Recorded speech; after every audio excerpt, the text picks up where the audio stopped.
नित्या की शादी को लगभग 1 साल भी नहीं हुए थे और उसका तलाक हो गया। नित्या के घरवालों ने जबरदस्ती नित्या की शादी करवा दी थी।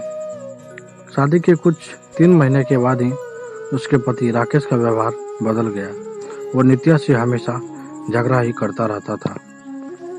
राकेश एक कंपनी में काम करता था और रोज शाम को देर से घर आता था, क्योंकि ऑफिस के बाद वो दारू पीने के लिए जाता था। घर आकर वो नित्या से हर छोटी छोटी बातों पर झगड़ा करता रहता था। वो नित्या को ये भी बोल देता था कि चली जा तू यहाँ से, मुझे तेरी ज़रूरत नहीं है, बहुत मिल जाएंगे तेरी जैसी। नित्या उसके ये व्यवहार से चुपचाप सहन कर रही थी। उसने अपने घर पर भी इसके बारे में कुछ नहीं बताया था। वो अपने घर वालों से नाराज थी। उन्होंने जबरदस्ती उसकी शादी करवाई थी। नित्या अविनाश से प्यार करती थी और जब ये बात नित्या के घर वालों को पता चला तो उन्होंने जबरदस्ती उसकी शादी करवा दी।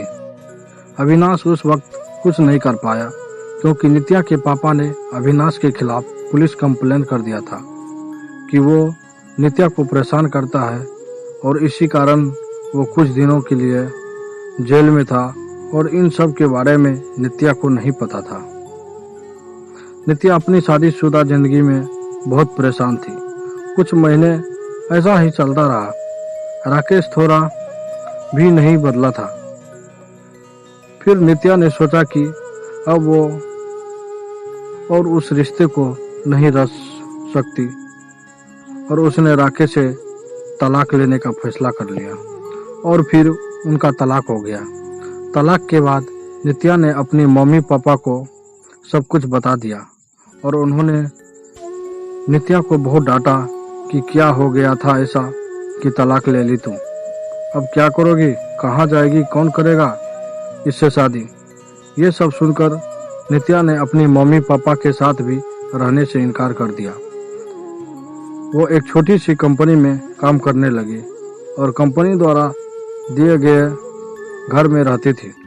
उसे कभी कभी अविनाश की बहुत याद आती थी, लेकिन उसने अविनाश से कभी संपर्क करने की कोशिश नहीं किया। वो सोचती थी कि अब उसे किसी पर बोझ नहीं बनना है। वो अपने पैरों पर खड़ा होना चाहती थी। वो अपना पूरा समय अपने काम को देती थी। उसका काम इतना अच्छा था कि 4 महीने में ही उसका प्रमोशन हो गया और वो अपने डिपार्टमेंट की हेड बन गई। प्रमोशन के 1 महीने बाद उसे कंपनी के तरफ से एक मीटिंग अटेंड करने के लिए विदेश जाने का अवसर मिला। नित्या अपने काम में बहुत तरक्की कर रही थी। अब उसके मम्मी पापा को भी नित्या पर बहुत गर्व महसूस हो रहा था। अब वो पछताते थे कि उन्होंने उसकी शादी गलत घर में कर दिया था। नित्या विदेश जाने की बात से बहुत खुश थी। 4 दिन बाद उसकी टिकट थी। उसे कुछ खरीदारी भी करनी थी। फिर वो अपने ऑफिस के पास एक मॉल में गई। उसे कपड़े और कुछ मेकअप का सामान लेना था। वो मॉल में घूम रही थी, कपड़े देख रही थी। तभी किसी ने पीछे से उसके कंधे पर हाथ रखा। वो पीछे मुड़ी देखने के लिए और वो बिल्कुल अपने आंखों पर विश्वास नहीं हो पा रही थी। वो इंसान और कोई नहीं अविनाश था। नित्या उसे देखती रह गई। उसे समझ में नहीं आया कि वो अविनाश से क्या बात करे। अविनाश नित्या को देखकर बहुत खुश हुआ। दोनों के आंखों में आंसू के साथ खुशी भी थी। अविनाश ने पूछा, तुम यहाँ अपने पति के साथ हो क्या? नित्या उससे नजर चुराते हुए बोली, नहीं। अविनाश ने पूछा, कैसी हो? नित्या उससे बात नहीं करना चाहती थी। वो नहीं चाहती थी कि अविनाश को पता चले कि उसका तलाक हो गया है और वो अकेली रहती है। अविनाश उसे पूछे जा रहा था। उसने बोला, कुछ बोलो। नित्या वहां से जाने लगी। उसने अविनाश को बोला कि मुझे तुमसे कोई बात नहीं करनी है, तुम चले जाओ। अविनाश उसके पीछे पीछे जाने लगा। उसने कहा, मेरी बात तो सुन लो एक बार। फिर भी नित्या नहीं रुकी। फिर अविनाश ने कहा, तुम्हें मेरी कसम है, बस एक बार रुक के मेरी बात सुन लो। फिर नित्या क्या करती, आखिर उसके दिल में अभी भी अविनाश के लिए प्यार था। तो वो रुक गई। फिर अविनाश ने कहा कि चलो कहीं बैठकर बात करते हैं। फिर वो दोनों मॉल के एक रेस्टोरेंट में गए। अविनाश ने उससे पूछा, कैसी हो? वो बोली, ठीक हूँ। अविनाश ने उसके पति के बारे में पूछा कि वो कैसा है, तुम्हारा ध्यान रखता है ना? नित्या चुप थी। अविनाश ने बोला, क्या हुआ, तुम चुप क्यों हो? कुछ तो बोलो, तुम्हें कोई परेशानी तो नहीं है ना? नित्या बोली, मेरा तलाक हो गया है।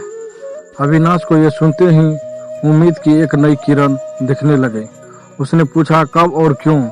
नित्या ने उसे सब कुछ बताया। अविनाश ने बोला, फिर अब तुम अकेले क्यों रहती हो?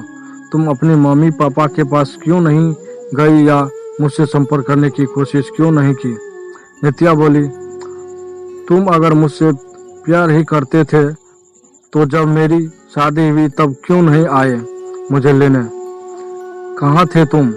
उस वक्त मैं बिल्कुल अकेली हो गई थी और मजबूरी में शादी हो गई मेरी। अविनाश ने पूछा, क्या तुम्हारे पापा ने नहीं बताया कि उन्होंने मुझ पर पुलिस केस कर दिया था? मैं जेल में था कुछ महीने। यह सुनते ही नित्या चौंक गई। उसने कहा कि मुझे इसके बारे में कुछ नहीं पता। अविनाश ने उसे पूरी बात बताई। नित्या बोली, मैं माफी मांगती हूँ तुमसे अपने पापा की तरफ से। अविनाश ने कहा, अब वो बात को जाने दो, मैं भूल चुका हूँ वो सब, अभी की बात करो। अविनाश ने बिना देर किए उसने पूछ लिया, क्या अब तुम मुझसे शादी करोगी? नित्या बोली, क्या तुमने अभी तक शादी नहीं की? अविनाश ने कहा, नहीं, मैं अभी अपने करियर पे ध्यान दे रहा हूँ और यहाँ कुछ काम से ही आया था। अब बोलो, शादी करोगी मुझसे?